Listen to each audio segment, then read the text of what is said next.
Nu ko, un pēdējais tātad šodien, ko mēs izrunāsim, tas ir mangals mīnā, jeb Mars zivju zīmē, jā, mīna rašī. Un attiecīgi Marsam zivju zīmē ir atrasties ļoti labi, tā kā tā ir draudzīgā zīme priekš Marsam. Un zivju pārvaldnieks ir Guru, Jupiters, jā. Tātad šajā zīmē Marsam atrasties ir ļoti labvēlīgi.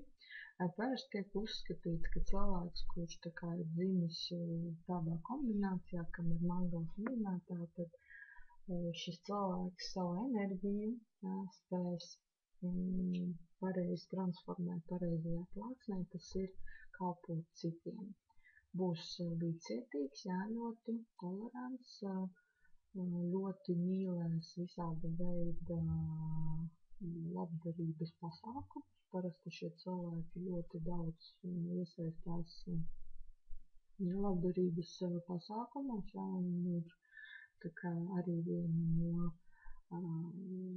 teiksim tā, kas tā kā rāda šo piemēru, kā tas ir jādara. Tiek uzskatīts, ka šie cilvēki savu veiksmi var atrast vairāk tieši dzīvojot tālāk no savas dzimšanas vietas, jā.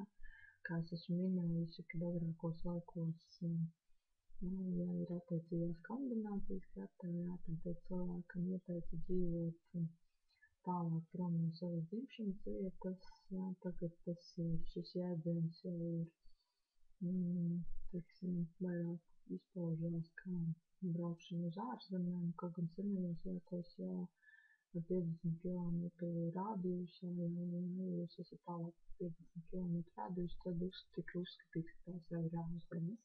Tātad, ja mēs redzam tādu kombināciju, protams, nevajag balstīties tikai uz to, ka Mars ir zivs zīmē, attiecīgi viņam ir jādodas prom, protams, ir vēl papildus lietas jāskatās, jā, bet tiek tā kā minēts, ka šiem cilvēkiem parasti ir jādzīvo tālāk prom no tās vietas, kur viņi tā kā ir iedzimuši.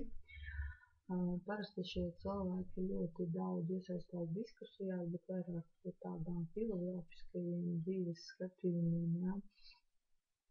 Un tā kā viņiem patīk, teiksim, diskutēt šajos jautājumos, tad bieži vien tiek iesaistīti dažādos konfliktos, jā, tātad, jā, bet es domāju, cik viens esat sastapies paši savas dzīves laikā, kad ja jūs kaut ko gribat par kaut ko pārliecināt, un ja tas cilvēks ir pretējās domās, tad var arī rasties konflikts. Tāpēc diskusijas, kuras ir saistītas ar filozofiskajiem un reliģiskajiem jautājumiem, ir diezgan tā nopietni jāapsver un jāizvērtē, kurā brīdī ko darīt un teikt.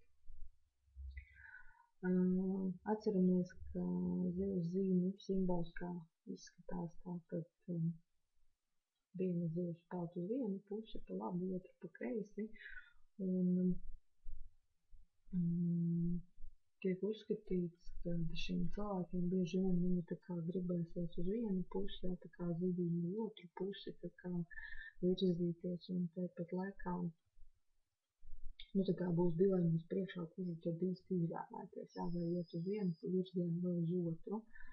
Un attiecīgi arī šiem cilvēkiem dzīves laikā var būt tā, ka viņi gan var būt pesimisti, gan optimisti, jā, tātad šīs zivis ik pa brīdi valk tā kā uz tādām lietām, tā kā es teicu iepriekš, ka cilvēks bieži, teiksim, šie cilvēki bieži kalpo citiem, attiecīgi no kalpošanas citiem varbūt arī rasties kaut kādas depresīvās noskaņas, jā, tātad, ja šis cilvēks enerģētiski spēcīgāks, jā, tad šo cilvēku tam, kam ir Mars zivīs, tad viņi bieži vien arī paši prot depresijām, ir pesimisti, un tā kā te ir tādas divas galējās robežas.